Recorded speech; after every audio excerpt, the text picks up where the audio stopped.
creative living, utilizing today's technology with the best of the past to bring you innovative ideas and up-to-date information for creative lifestyles in today's active world. With your host, Sheryl Borden. Welcome to Creative Living today. We're going to talk about how to feed our kids more nutritious meals and discuss aromatic skincare. One of my guests today is Elizabeth Sommer, and she's a registered dietitian and author and lives in Salem, Oregon. Elizabeth knows that feeding your children right may seem to be one of life's greatest challenges, but she's going to share some of her secrets to make it easier than you might think. She's a part of the Eat Smart, Play Safe program, which is designed for parents and kids and offers good nutrition information and sports safety for kids on and off the field. My first guest is Chris Reed, and she's an aromatic alchemist and natural perfumer. Chris is going to explain what essential oils and base oils are and tell why they're ideal for various skin types. When applied topically or used to scent your personal space, oils can affect the physical and mental body, invoke deeper spiritual awareness, and also be effective for aesthetic purposes. My guest will show how to use them for a beautiful, glowing appearance. Her business is Kismet Potions, and she lives in Albuquerque, New Mexico. Chris, it's so nice to have you here. I know very little about what you call essential oils and aromatic skincare products, but I understand you teach classes actually across the country, don't you?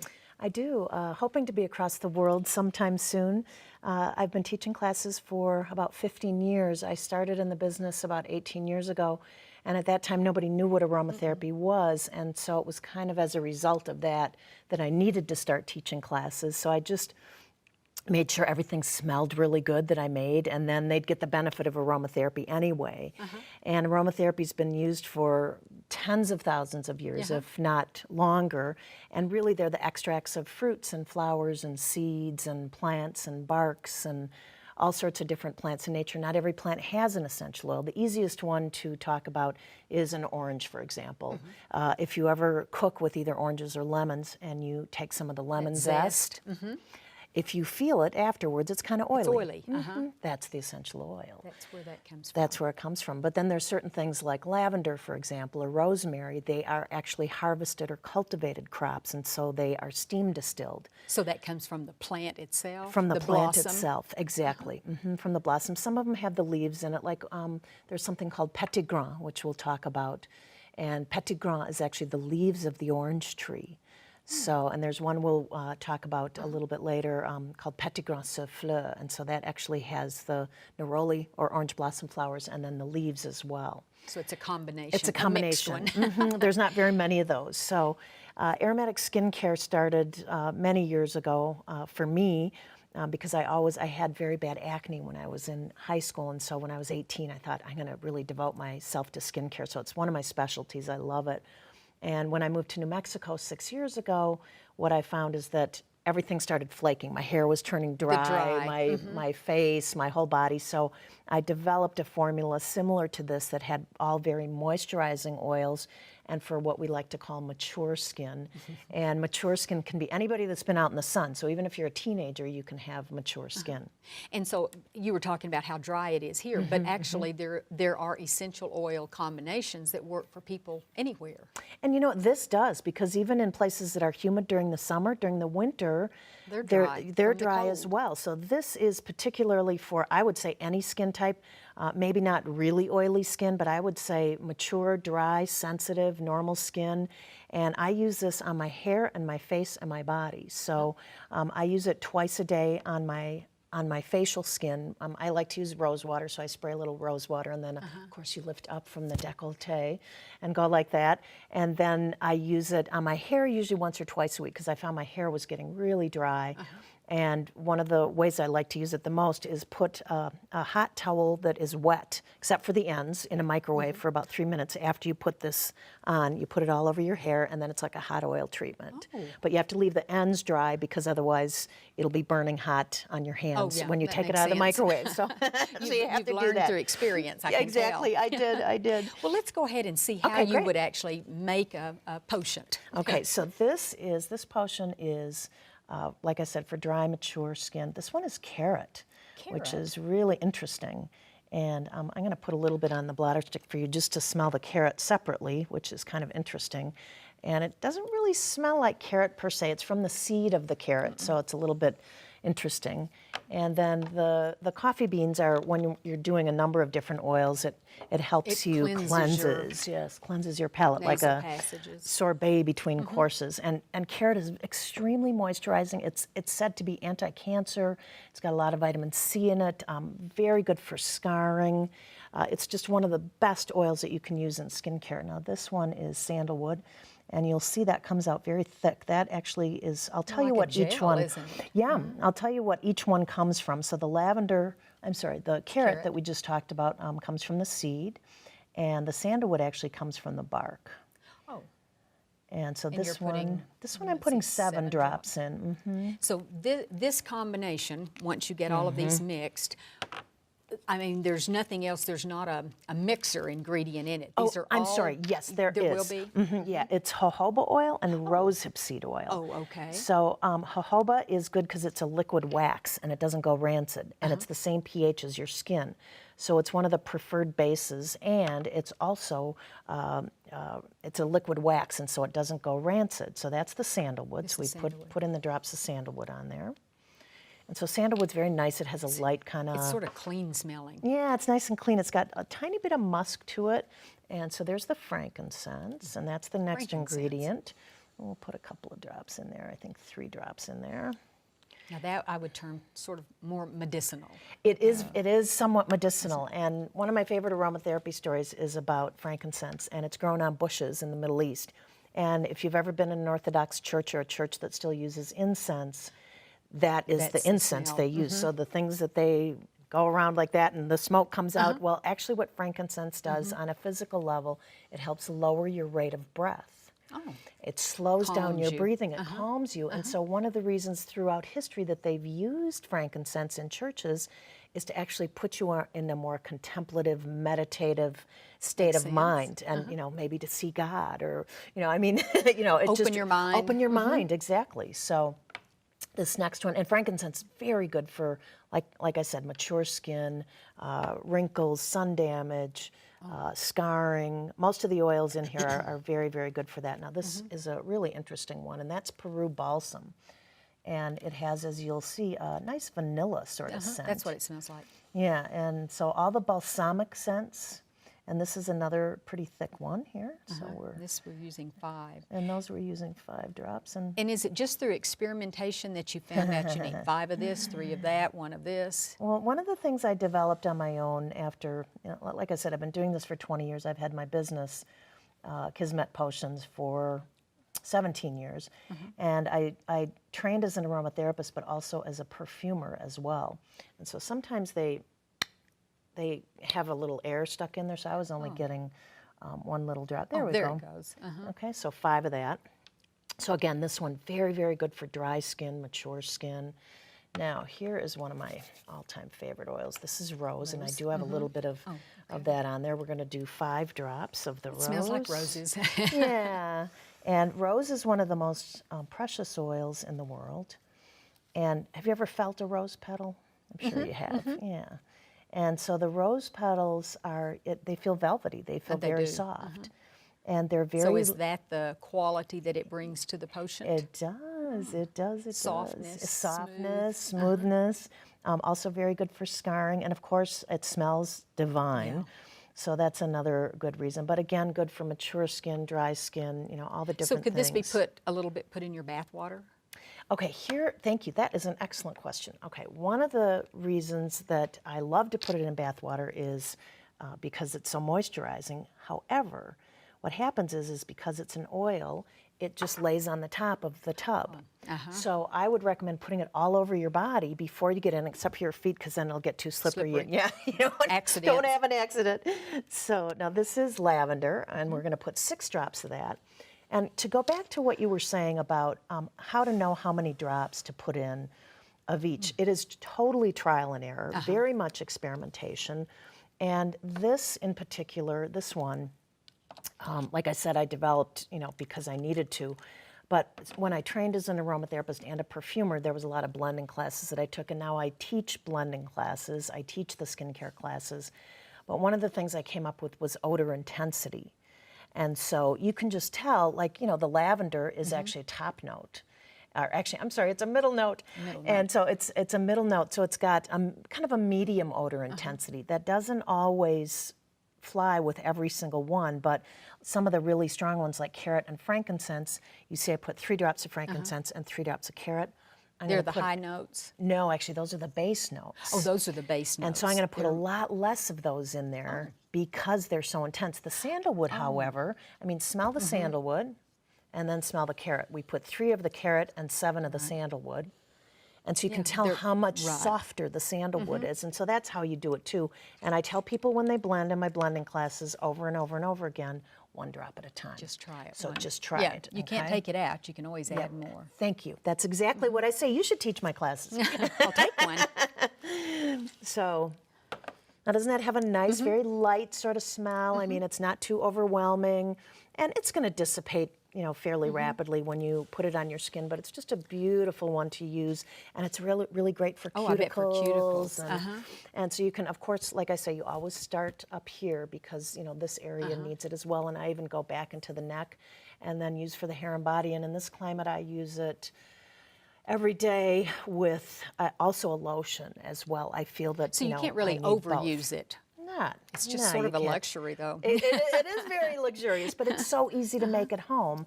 I mean, and you don't have to use all of the oils. I mean, you can use 3 or 4 of the oils instead, but it's just a little 1-ounce bottle, and I did 2/3 of the jojoba and then 1/3 of the rosehip, which we didn't talk about a lot, but excellent for burning, excellent for skincare. I probably started using it about 12 years ago, and I bought a big gallon of it, and I tried to open it after about 3 weeks, and I couldn't open the thing. I actually had to take a wrench to get it open because it actually forms a barrier on your skin, and so it's a free radical scavenger, so it helps prevent against protection. Yeah, wind and sun and pollution and all those things. So that's why rosehip seed, it's quite a bit more expensive, but it's worth it. So I only put about 1/3 of the rosehip seed in here. So you started with the rose hips and the jojoba. Yeah, and then you can see that, it's up to about here. So you would then top it off a little bit. So I always say add a scant, 2/3 of the jojoba and 1/3 of the rosehip seed oil. And then at the end, you'll probably have to add just a little bit more as well. So. Well, Chris, this has really been interesting. Thank you so much for being with us today. Thank you.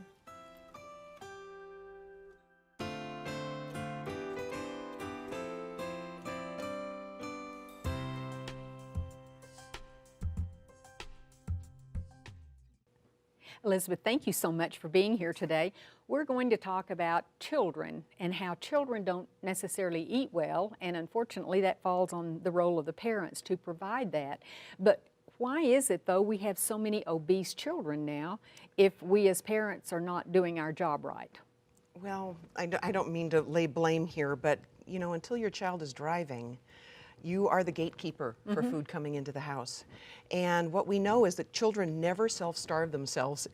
So you say, well, my kids won't eat unless there's potato chips in the house. Trust me, they will eat because they'll get hungry. If you just stock the kitchen with real food, fruits, vegetables, whole grains, etc., that will help. The other problem, though, is exercise. Kids are spending much more time in front of monitors, computer monitors, TVs, etc., and they're not outside climbing trees and playing ball and running around. That's sort of one of the reasons why I'm here, is Eat Smart, Play Safe is a program that's a joint venture between DSM Nutritional Products and Pop Warner Little Scholars. And their mission, they're in their 2nd year, their mission is to educate the public about what your child should be eating, what's healthy eating, and also sports safety for active kids on and off the field. Well, yeah, we certainly want to keep them safe if they are being active, and that's really the goal. And you're right, children live such a different life than perhaps when I was growing up, and we didn't have much to do except play outside, and yet that's what we enjoyed doing.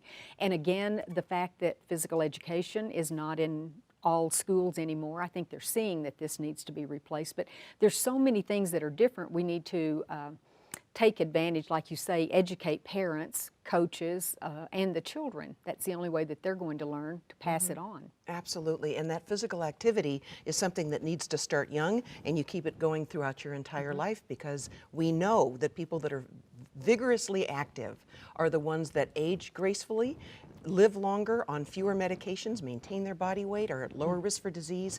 And so you want to start as early as possible. But we have children now that are 9 years old that already show the symptoms of adult diseases such as diabetes, heart disease, even hypertension. So it's so critical to feed your child right and make sure that they're moving. And really, except for the numbers of serving and perhaps sometimes the size of the serving, we as parents need to be eating the same thing. Oh yes, so and modeling the behavior. They model, Yes, absolutely. Your child isn't going to eat broccoli if everybody at the table turns goes their nose like up. it. What your child needs to be eating is 8 to 10 colorful fruits and vegetables a day, depending on the size of the child. I'm speaking mostly of teenagers, but even little ones should be eating, you know, lots of colorful fruits and vegetables, at least 5 servings of whole grains a day. 4 servings of milk for the calcium. They're building their bones in those early years. At some point, that will be it. That will be their bank account for calcium, and from then on, they'll be losing it, and they'll be at higher risk for osteoporosis if you haven't built a good calcium bank account. They also need a couple servings of iron and zinc-rich, protein-rich foods like chicken breast. Peanut butter is a good one. Salmon is a good one. But most kids aren't eating those kinds of foods, and again, we're setting them up for disease down the road. And like you say, if it's in the pantry, if it's in the refrigerator, they'll pick it. Yes. But if there are, let's talk about all those things that they're eating that they really shouldn't be eating. Okay, well, they shouldn't be eating. You mentioned the bag of potato chips, yes. for instance. Well, you know, I told you what they should be eating. There's a lot of good things, but there are some nutrients then, and we know what they are. I mean, everybody out there I'm sure does. The same things that increase your risk for heart disease when you're an adult is packing into the arteries and starting the beginning of heart disease in children, and that is the saturated fats. And those are in the fatty meats, the fast foods, in almost anything you get in a drive-through these days. So that would be fatty meats, fatty dairy products, sour cream, cream cheese. Cheese is the #1 source of saturated fat in the American diet now. And think of it, everything we eat just about has cheese on it, in it, or served with it. Yes, the tacos and the pizzas and the cheeseburgers, etc. Also the trans fats, we're getting those out of the food supply, but anything, read the label. Anything that has hydrogenated vegetable oil in it, even if it says 0 trans fats, has trans fats in it. Oh, is that right? Yeah, it's just that they don't have enough that they have to put it on the label as long as you keep the serving size small. But it will say hydrogenated. It will that in the tells us ingredient that. list. That's a red flag. So those are the foods to avoid. And at the same time, loading the, you know, one rule is just include 2 colorful fruits and vegetables at every meal, and at least 1 at every snack, and you'll be well on your way to starting to feed your child better. When I was growing up, we had to drink milk at every meal. That's just what Mother served, and we weren't even given options. But I've noticed with my grandchildren coming along, they don't drink milk at the meals. And that's really something, and when they've had friends over and I've observed, you know, their eating habits too, the milk is really being left out, and it's so important for, like you say, the bone development. Absolutely, absolutely, it's so important. So if their child isn't drinking those 4 glasses of milk a day, or calcium fortified soy milk if they're lactose intolerant, or calcium fortified orange juice, honestly, you're setting them up for osteoporosis by midlife or later, so be really careful. And you know, a lot of these eating habits are really important on the field as well, if they're in sports. Oh, if they're playing sports. Children that are eating really well have more stamina. They are in a better mood, so they're a better teammate. Oh, that's right. And they're less prone to colds and infections, so they won't miss as many practices. That's kind of the general benefits, but there are also some specifics. For instance, the nutrient lutein that's in dark green leafy vegetables like spinach, romaine lettuce, kale, collards, has been found to protect the eyes from sun damage. Well, your kids are outside. And they're practicing outside most of the time. Right, so you want to make sure you're protecting those eyes now so they're less prone to things like macular degeneration or cataracts down the road.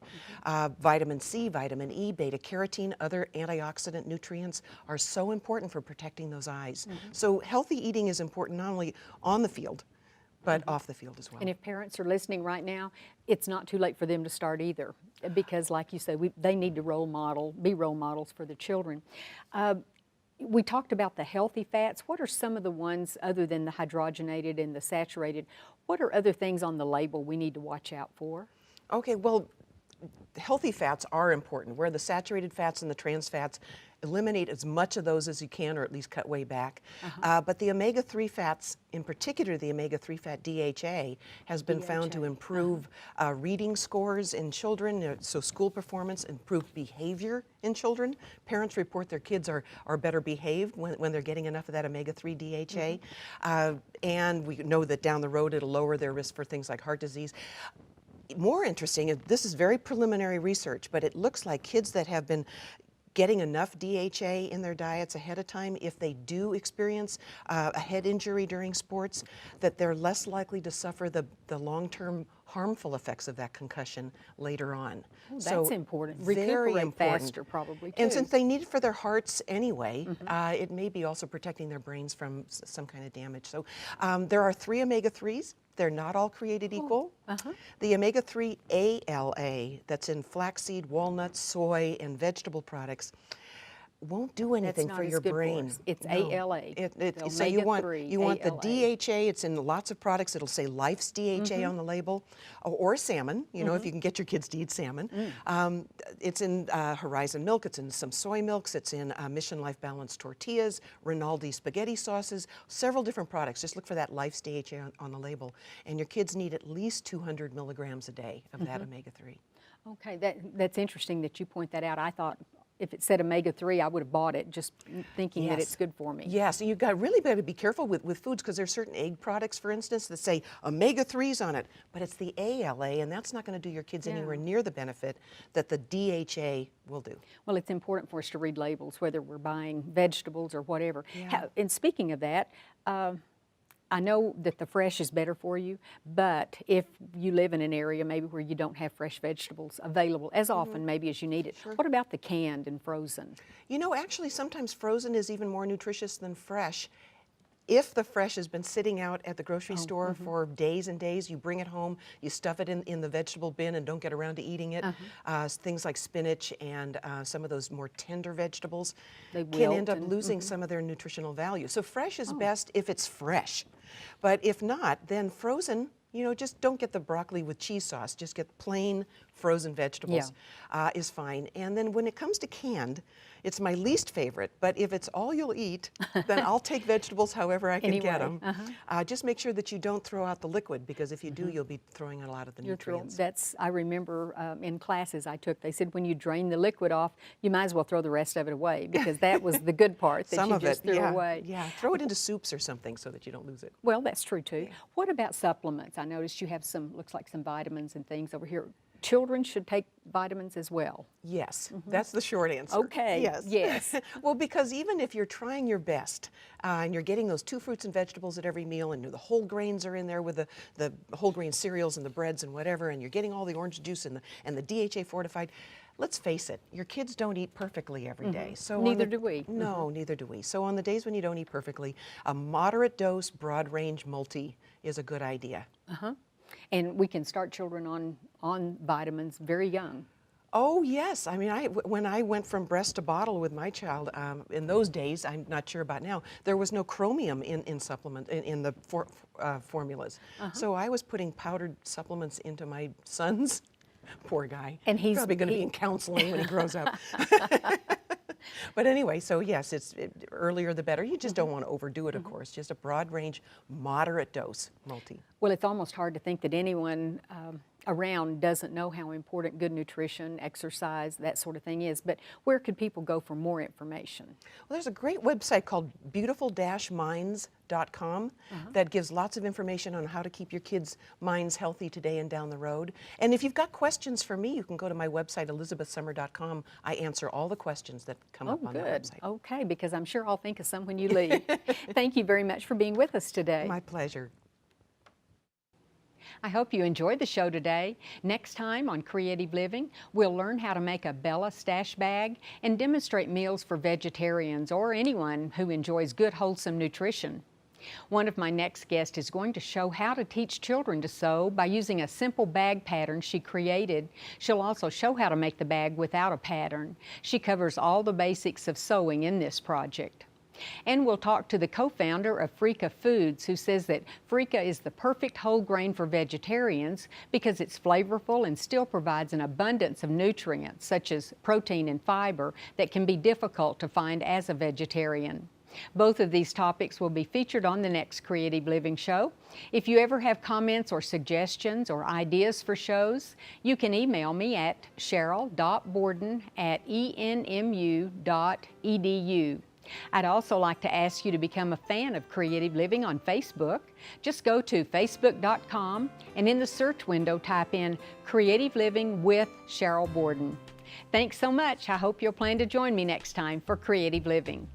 We're very pleased to offer a new booklet that accompanies this series of Creative Living. This booklet is titled the 6800 Series, and it features a wonderful collection of ideas and information. And it's available free of charge on our website. Posted as a PDF file, you can simply download the entire booklet or just the segments you're most interested in. For your copy of this new booklet, go to our website at KENW.org and then click on Creative Living. Scroll down to the booklet section and you can click on the booklet or on any of the other booklets we have available online. We'd also like to invite you to sign up for our free e-newsletter. Just go to KENW.org and click on the Sign Up Now button and input your email address. Thank you.